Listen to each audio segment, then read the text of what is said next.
வணக்கம். இந்த வீடியோவில் வந்து டாக்டர் பி.ஆர். அம்பேத்கர் குறித்து பார்க்கலாம். சரிங்களா? இவரோட பிறப்பு வந்து ஏப்ரல் 14, 1891 மத்திய பிரதேசத்தில் வந்து பிறந்திருப்பார். மகவு அப்படிங்கிற ஊரில் வந்து பிறந்திருப்பார். மவுநகர்னு கொடுத்துருப்பாங்க. ஒரு குரூப் 4க்குள்ள வரும் இந்த கொஸ்டின் வந்து கேட்டிருக்காங்க. பிறந்த இடத்த பற்றி கேட்டிருக்காங்க. சரிங்களா? அடுத்து வந்து பார்த்தீங்கன்னா இவர் வந்து இந்திய சட்ட நிபுணர், பொருளாதார நிபுணர், சமூக சீர்திருத்தவாதி, அரசியல்வாதின்னு சொல்லி ஒரு பன்முகத்தன்மை கொண்டவராக இருப்பார். கல்வின்னு பார்த்தோம்னா 1912 வந்து இளநிலை பட்டம் பெற்றிருப்பார் எல்பின்ஸ்டோன் காலேஜில். கொலம்பியா யூனிவர்சிட்டியில் வந்து அமெரிக்காவில் முனைவர் பட்டம் பெற்றிருப்பார். லண்டன் ஸ்கூல் ஆஃப் எக்கனாமிக்ஸில் வந்து பொருளாதாரம், லண்டனில் தான் வந்து சட்டம் சார்ந்த படிப்பையும் படிச்சிருப்பார். இது இவரோட கல்வி. அடுத்து பார்த்தோம் அப்படின்னா வந்து 1916 வந்து மானுடவியல் மாநாடு, சர்வதேச மாநாடு நடக்கும். அங்கே இவர் கலந்துக்கிட்டு இந்தியாவில் சாதிகள் அப்படின்னு ஒரு கட்டுரை வந்து சப்மிட் பண்ணுவார். பின்னாடி வந்து அது அரிய இந்திய புத்தகம் அப்படிங்கிற பேரில் வந்து ரிலீஸ் ஆகும். சவுத் பேரா குழு அப்படின்னு ஒன்று வந்திருப்பாங்க. இவங்க வந்து ஒடுக்கப்பட்டவங்களோட திறமையை தேடி அப்படின்னு சொல்லிட்டு ஒரு இது வச்சு அது மூலமாக அம்பேத்கரை செலக்ட் பண்ணி அம்பேத்கர்கிட்ட வந்து கலந்துரையாட கூப்பிட்ருப்பாங்க. அந்த சவுத் பேரா குழுவில் தான் முதல்ல வந்து தனித்தொகுதிகள் வேணும் தாழ்த்தப்பட்டவங்களுக்கு அப்படிங்கிற கருத்தை வந்து முன் வச்சிருப்பார்.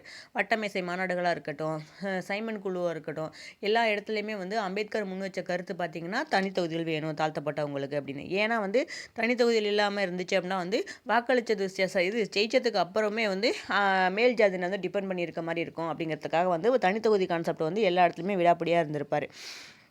அதோட பங்களிப்புகள்னு பார்த்தோம்னா 1924 வந்து பகேஸ்கிர் கிட்கார்னிய சபா அப்படின்னு ஒரு அமைப்பு என்னென்னா தாழ்த்தப்பட்ட உறுப்பினர் நலனுக்கான சங்கம், சாதியிலேருந்து விலக்கப்பட்ட ஒரு சங்கம்னு 2-3 இது கொடுத்துருப்பாங்க.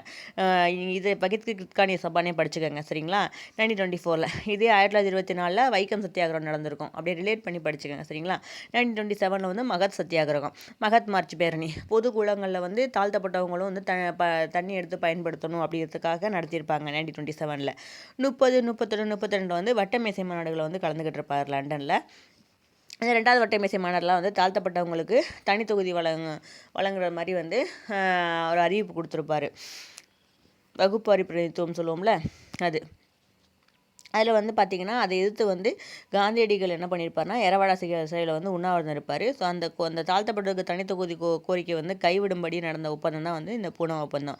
1932 வந்து காந்திக்கும் அம்பேத்கருக்கும் இடையில் நடந்திருக்கும். இதில் வந்து தாழ்த்தப்பட்டவங்களுக்கு தனித்தொகுதி கொள்கை கைவிடப்பட்டு இடஒதுக்கீடு வரக்கூடிய கூட்டு தொகுதி வந்து இது பண்ணியிருப்பாங்க.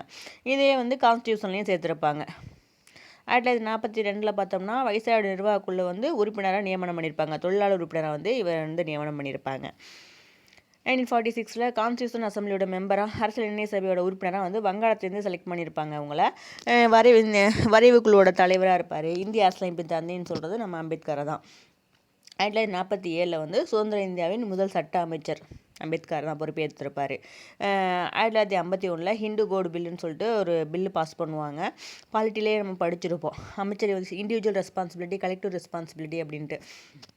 அமைச்சரவை எல்லாமே வந்து அவங்களுக்கு கருத்து எல்லாமே ஒரே முடிவாக எடுக்கணும். கருத்து வேறுபாடு இருந்தாலும் பொது வழியில் வந்து கருத்து வேறுபாடை வந்து காமிக்கக்கூடாது அப்படிம்பாங்க. ஆனால் பார்த்தீங்கன்னா இதில் அம்பேத்கர் வந்து இந்த மசோதா நிறைவேற்றும் போது கருத்து வேறுபாடு இருக்கும். அப்படி கருத்து வேறுபாடு இருந்தால் ரிசைன் பண்ணிடணும். அதனால தான் வந்து அம்பேத்கர் வந்து ரிசைன் பண்ணிடுவார் 1951. இப்படி இறப்பு பார்த்தோம்னா டிசம்பர் 6, 1956. அது வந்து மகா பரிநிர்வாண திவாசா வந்து நினைவு கூறப்படுது. நினைவிடம் வந்து மும்பையில் இருக்குது சைத்திய பூமி. 1990 வந்து பாரத ரத்னா விருது வந்து இவர் கொடுத்துருப்பார். 1891 பிறந்திருப்பாரா.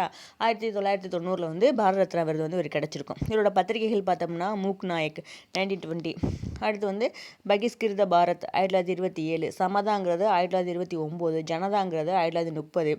புத்தகங்கள் பார்த்தோம்னா சாதி ஒழிப்பு, இதுதான் வந்து 1936 வந்து பெரியார் வந்து மொழிபெயர்த்திருப்பார். அனிபிலிசம் கேஸ்ட்னு ஒன்று சொல்லியிருப்பாங்களே அதான். அடுத்து வந்து புத்தர் அல்லது கார்ல் மார்க்ஸ். தீண்டத்தகாதவர்கள் அவர்கள் யார், அவர்கள் ஏன் தீண்டத்தகாதவர்களாக மாறியுள்ளனர் அப்படிங்கிற ஒரு புக்கு. இந்து பெண்களின் எழுச்சியும் வீழ்ச்சியும் இதான் இவரோட புத்தகங்கள். இவர் வந்து கட்சி வந்து சுதந்திர தொழிலாளர் கட்சின்னு சொல்லி 1936 ஆரம்பிக்கிறாரு. பட்டியல் சாதிகள் கூட்டமைப்பு அப்படின்னு. இவர் கடைசி காலங்களில் பார்த்தோன்னா புத்த மதத்துக்கு வந்து மாறி இருப்பார். அவ்வளோதான் ஃப்ரெண்ட்ஸ். இந்த வீடியோ பிடிச்சிருந்தா லைக் பண்ணுங்கள், உங்கள் ஃப்ரெண்ட்ஸுக்கு ஷேர் பண்ணுங்கள். ஈவன் டிஎன்பிசி சேனலை சப்ஸ்கிரைப் பண்ணுங்கள். தேங்க்யூ.